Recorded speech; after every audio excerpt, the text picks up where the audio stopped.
Yes, hello. First of all, I hope everybody can hear me. If you can for any reason not hear anything right now, you'll probably not be able to give a shout because you wouldn't hear that we are saying. If there's any problem you have with audio, but I don't believe anyone has, just let me know.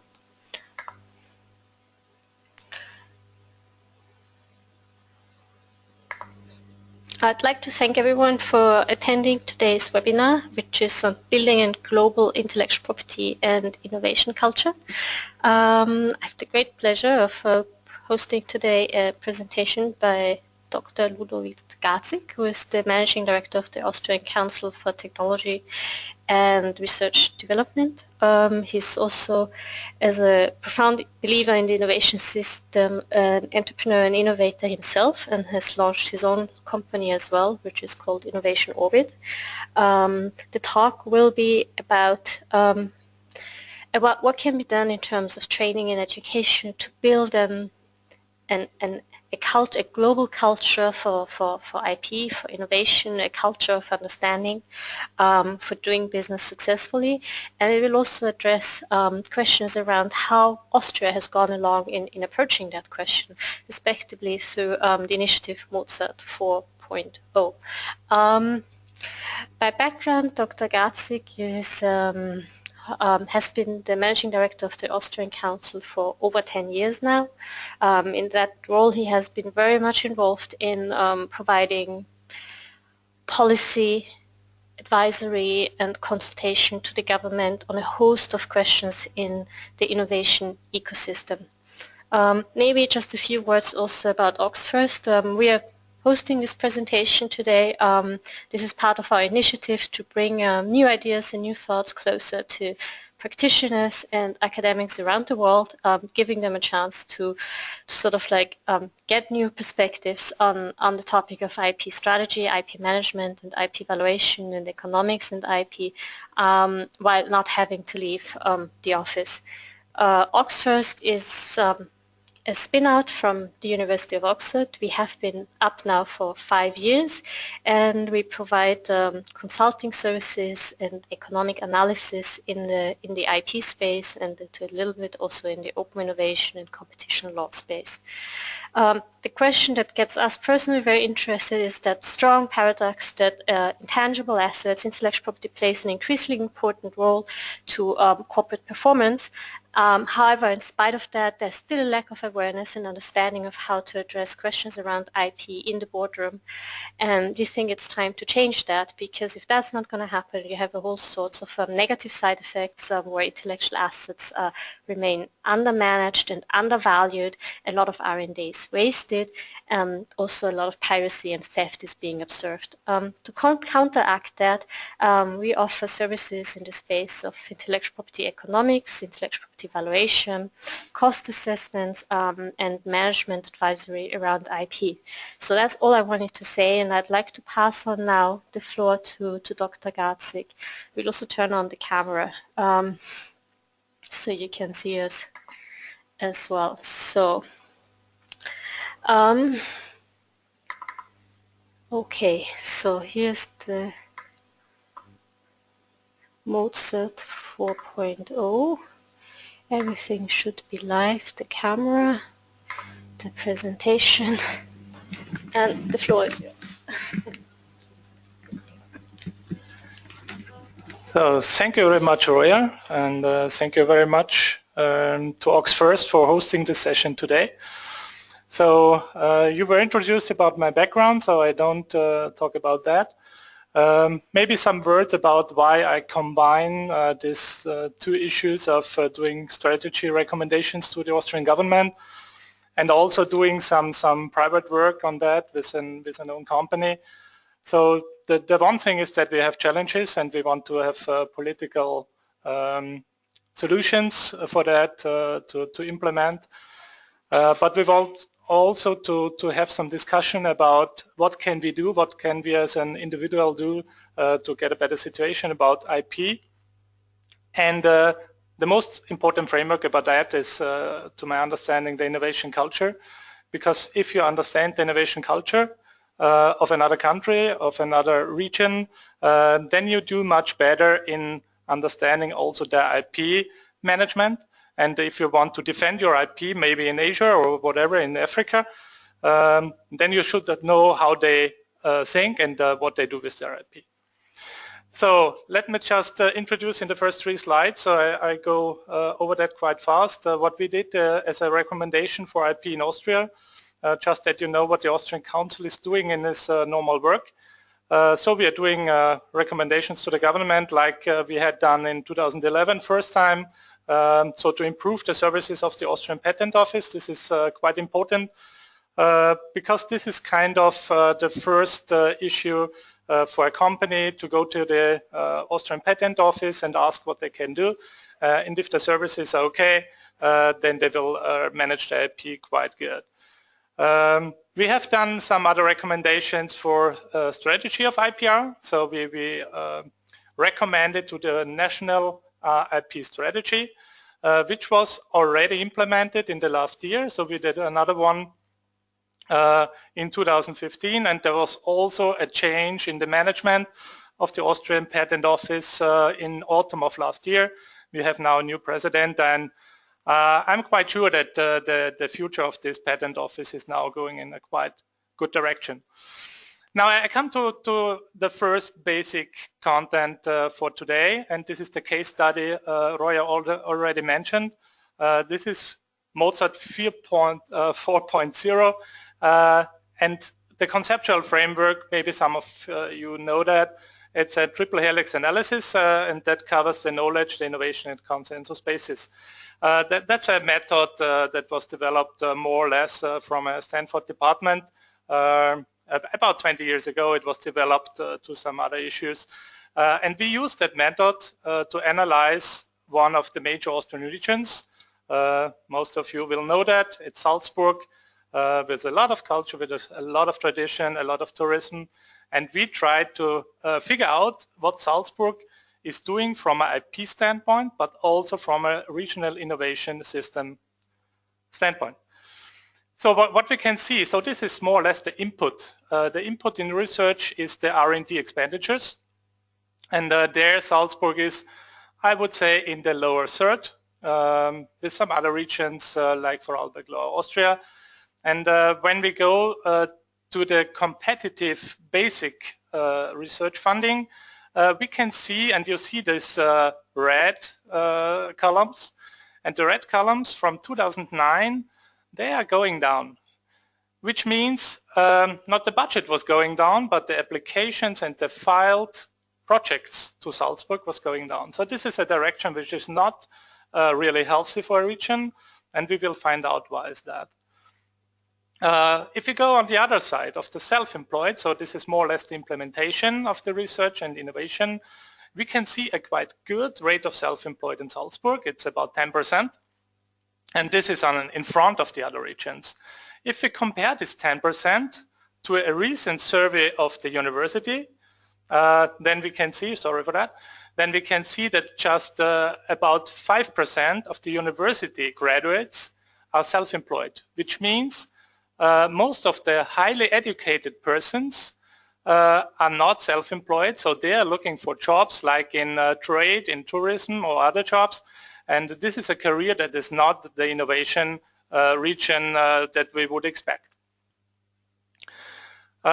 If we now look at the patent application, so we have put in the slides for you to know what IP is like in Salzburg, but also in the other regions. And what we can see here is not only that Salzburg is in the lower area, but also that this is quite stable over the last, we have now 1998, but if you go further down the road, you see it's not really changing. So this is quite stable, which means it's more or less past dependent. And that's very important when we come to an innovation culture, and we also come to possible solutions about what we can do in the regions to get it better.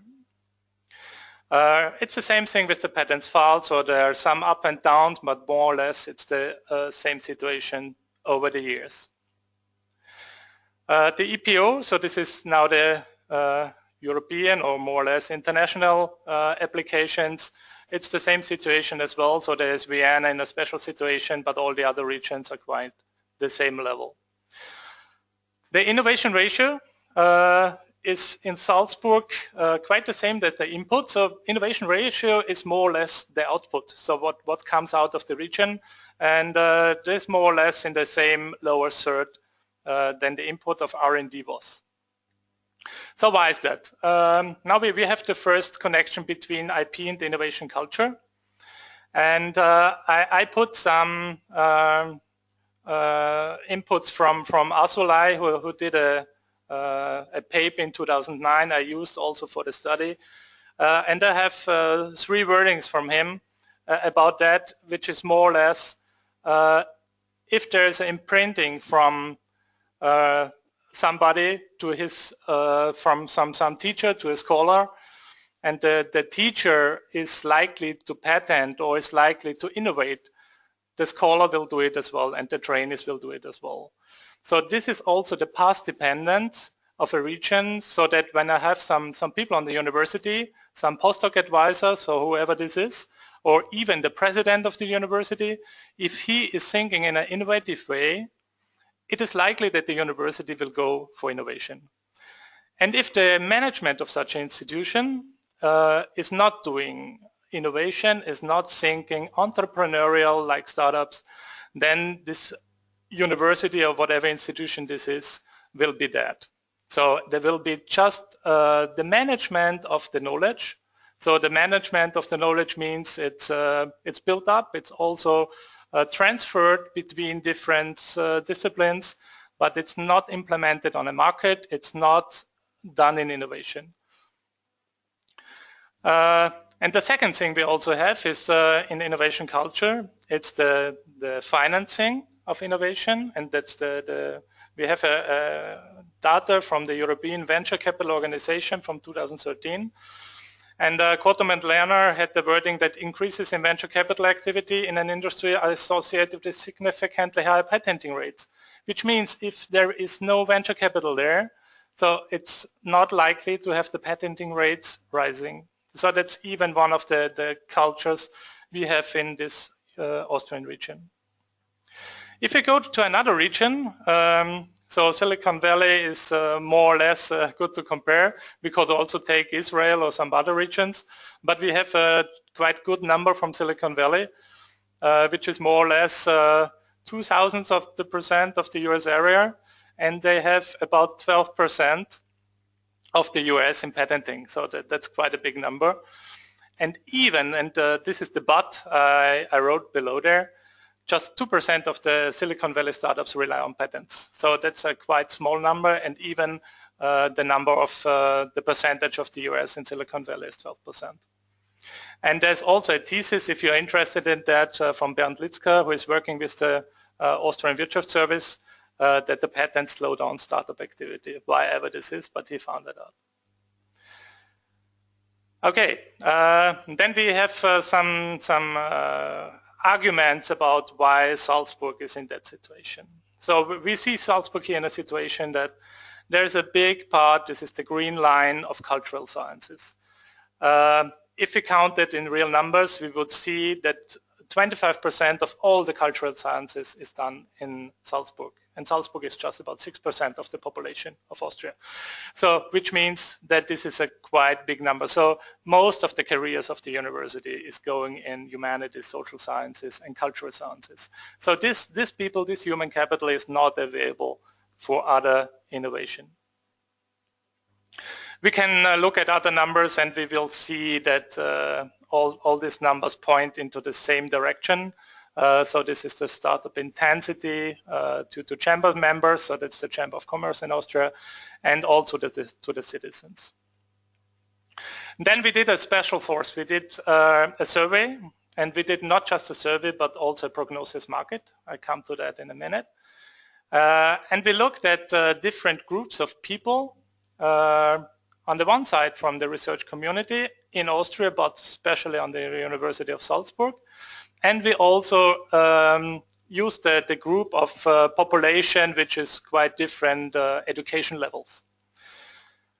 And what we see is that there is there's a green column, and this green column means people are interested in entrepreneurship. And this is quite the same amount in all the groups.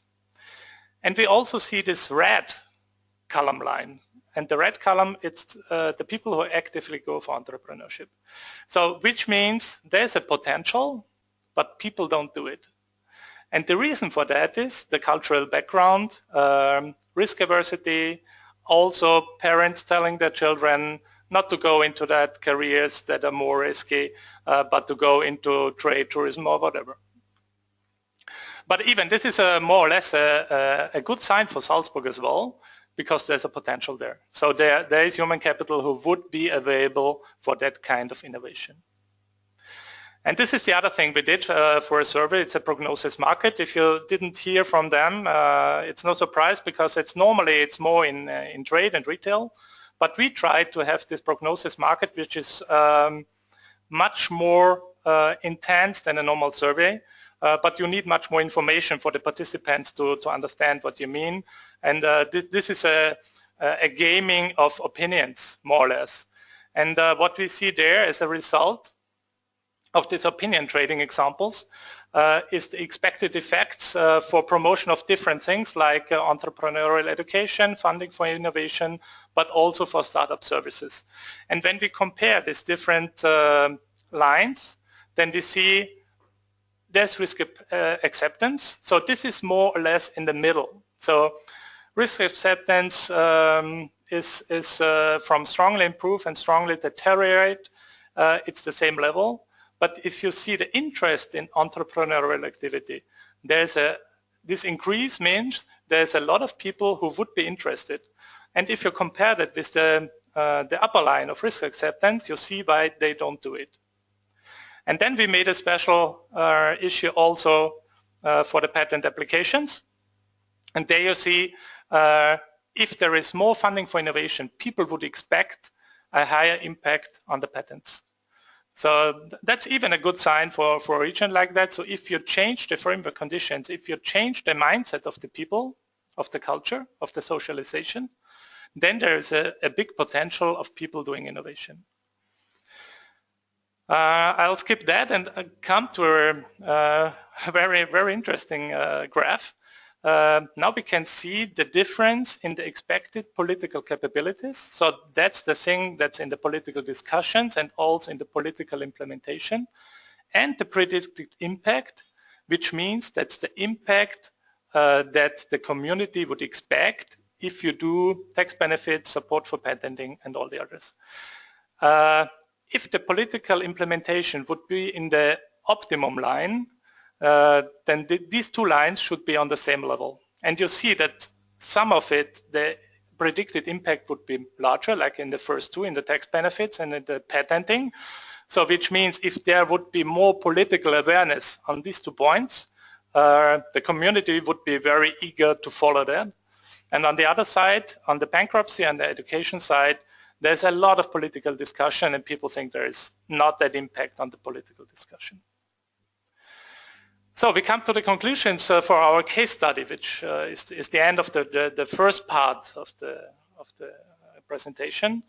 It's the chances. So that's the happy smileys, which means there's a good chance to implement that in the region in a quite good timeline. The first thing is that creative potential is existing. It's not used in the moment for innovation activities, but it would be there. And if you add for creation, creative potential, if you add technology and tolerance, if you remember Richard Florida, who said that as well, then you can have innovation in the region. The cultural challenges have been met to have the potential for the future entrepreneurship that we have seen in the prognosis market. And existing institutional landscape, which is the third part in the triple helix analysis, that's the consensus space, if you remember. If you have the institutional landscape communicating with each other, then you have a much better situation. So in the moment you have an institutional landscape that is there, but they are not talking to each other. Now we have the burdens. So this is the smileys who are not so happy. because it's quite hard to change that from a political level, but also from a cultural framework level. So the major stream of human capital flows into risk-averse career models. You can change that maybe on a long-term scale because there's a big influence between parents and their children about what career models are good and not good, and it's quite hard to change that over generations. The second thing is the management of the knowledge institutions, which I mentioned before. So the presidents of the universities, but also the managing directors of universities of applied sciences or research institutions. They have to motivate their staff and clients. And if they don't do that, you should take another management. Or the other ways, and that's what we have in the end about how to change the mindset and the cultural framework, is to really develop their mindset for entrepreneurial spirit. But that's not easy. That's why the smile is not happy. And the last one, political energy is not in line with the predicted impact. So politicians should hear what the community is eager to do and act accordingly. So this ends the triple helix analysis, and we see here in the graphs the results. So there's a lot of knowledge in the region, which is also managed quite good. But in the second graph, you see there is no innovation. So the innovation is in the red sector, which means the knowledge is not implemented on the market. The consensus base, it's in the middle, which means institutions are there, but they are not communicating with each other, so there is quite a potential to develop and improve that. Now we come to another issue, so that's more or less the solutions to all that. So open your mind means develop your mindset and try to understand the difference of innovation, which also means if you have your IP issues and a IP market, then you have to understand what the other regions are thinking to really manage your IP in a successful way. And there are two sections. The one is innovation culture around the globe. I would like to talk about a little bit. And then there is an executive education program that is new starting October 2016, where we try to develop the mindsets of the participants accordingly to the innovation cultures of the major innovation regions. So why do we do innovation? Because we want to have a step further, and there are innovation regions which have this tolerance, technology, and also the talent and do that. And we here in the middle of Europe are more or less innovating in small steps. So it's what we call incremental innovation, but we are not implementing new models of companies like they do in Israel or in Silicon Valley. Which means we are very good on the left side with R&D, generating knowledge with money, but we lack a lot of innovation that makes money out of the knowledge. The R&D worldwide, what we see, so there's a lot of the small ones are from Europe, but if you add them up, you would have even a bigger size than the United States, if you would add up the European Union, but also other European countries. The dynamics, that's quite interesting because you see all the countries more or less gather between the 2 and 3%. Even the Chinese colleagues have come up now to 2%, with a GDP growing on a rate of 2 digits, or now 7%, which means they are really investing a lot more money into research and innovation every year. Otherwise, they couldn't have this line of growth.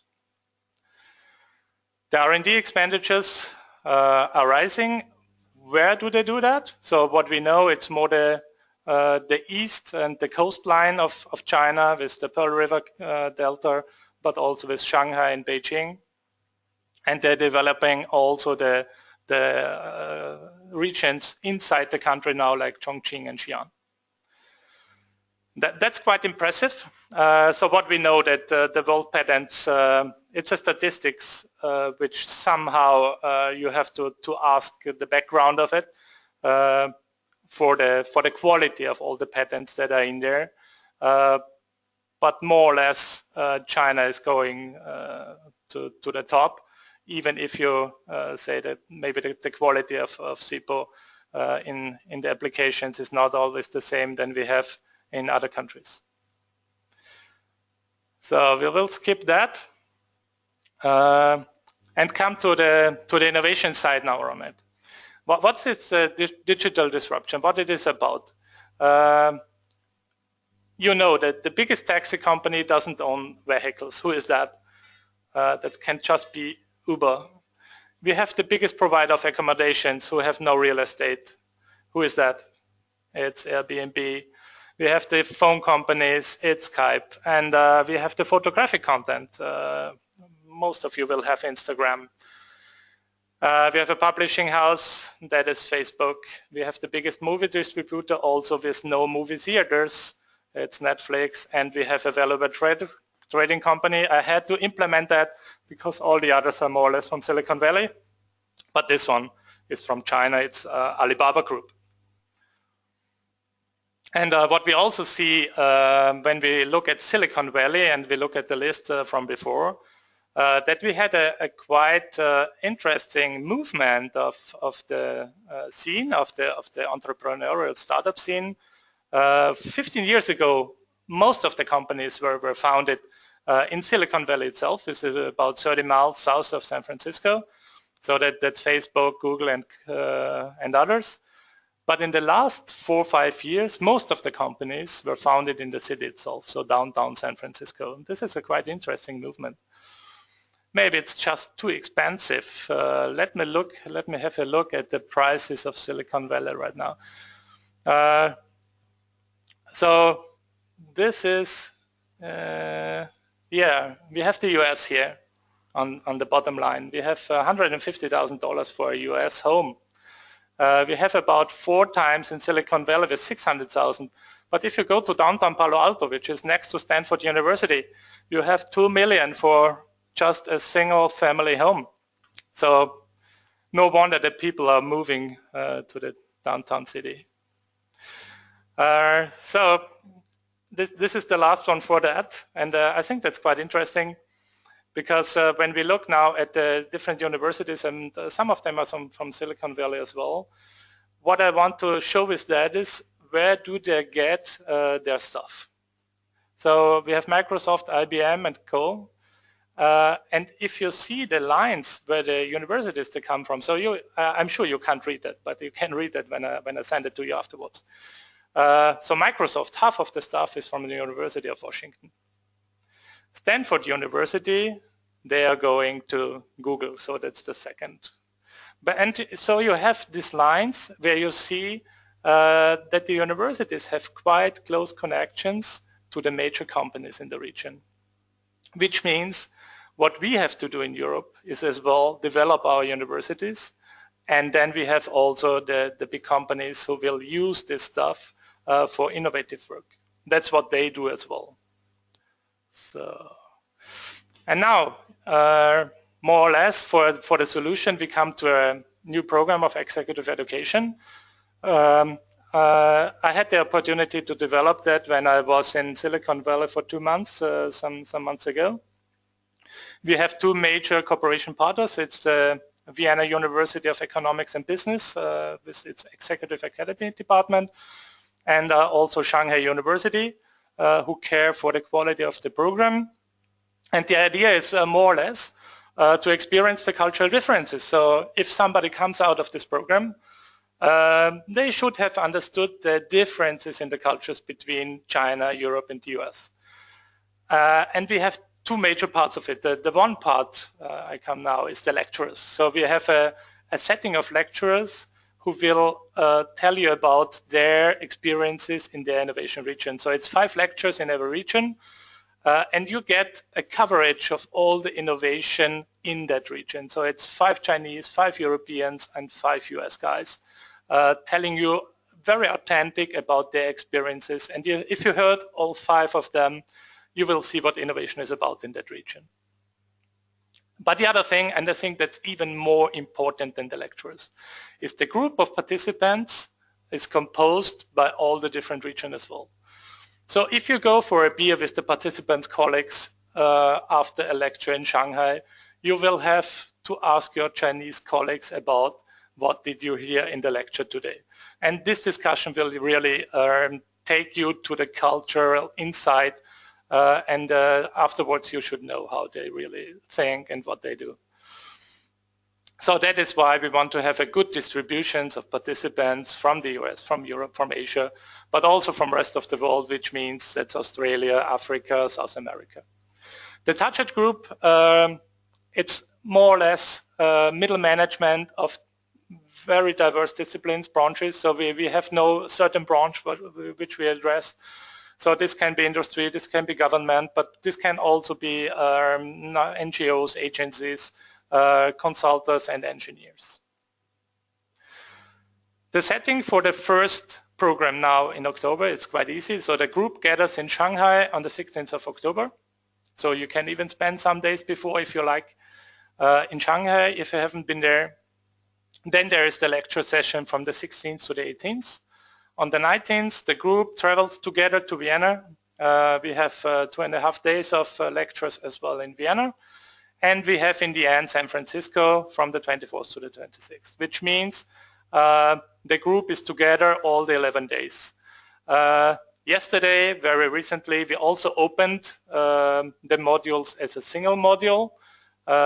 And you have the prices also for the single modules. Right now, we opened it up quite in the end because we recommend to do the whole program because then you really have the differences of the cultures in one program. But if you say, I can do just one module this year and I take the other modules maybe next year or 2018, then this should be okay for us as well. And you also get the certificate after you did all the 3 modules. There are also side events, of course, in Vienna, where we are, or where I am today. We go to the opera, of course. In Shanghai, we will have a river cruise on the Huangpu. And in San Francisco, we plan to have a visit to the wine region of Napa Valley. So quite good opportunities as well to ask your other colleagues and other participants about their experiences in their innovation region. So we have 15 half-day workshops. We have a lot of case studies for you not to get bored about that. And you can be sure that we have very high quality lectures. You have to understand English, otherwise you wouldn't be now in the webinar, and maybe you would have quit before if your language is not English.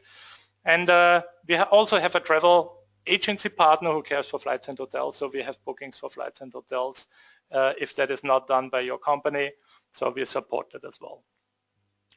In the end, the team who developed all the program, it's from Asia, our colleague Professor Heidi Jan, who is professor on the Shanghai University.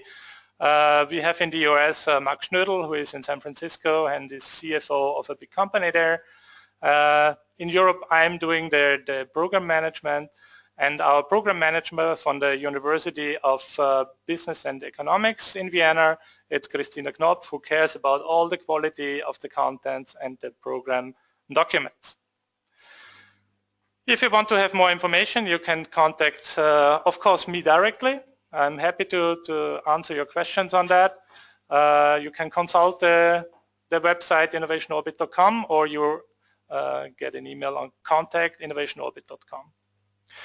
Yeah, that was it for the presentation, and I'm happy to answer your questions as well. So we are now together. Yeah, if you have any questions, so we have enough time, I think, now for you to be on air as well.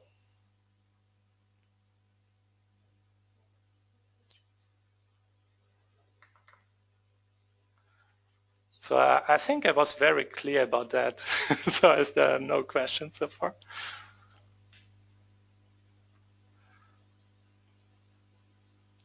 So if there are no urgent questions and we have a chat maybe bilateral over Skype afterwards, you can text me with the internet address.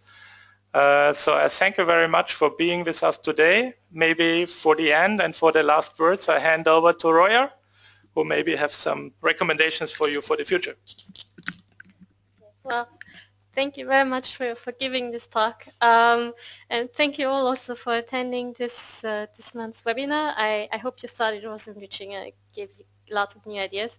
So please stay in touch. The whole idea is really about getting new views, new perspectives. It's an interactive session, so we'd welcome any contributions you may have. If you want to be a speaker in one of our next webinars, you're more than welcome. Please just give us a shout. Yeah, thank you all for attending and have a nice afternoon. Goodbye from Vienna.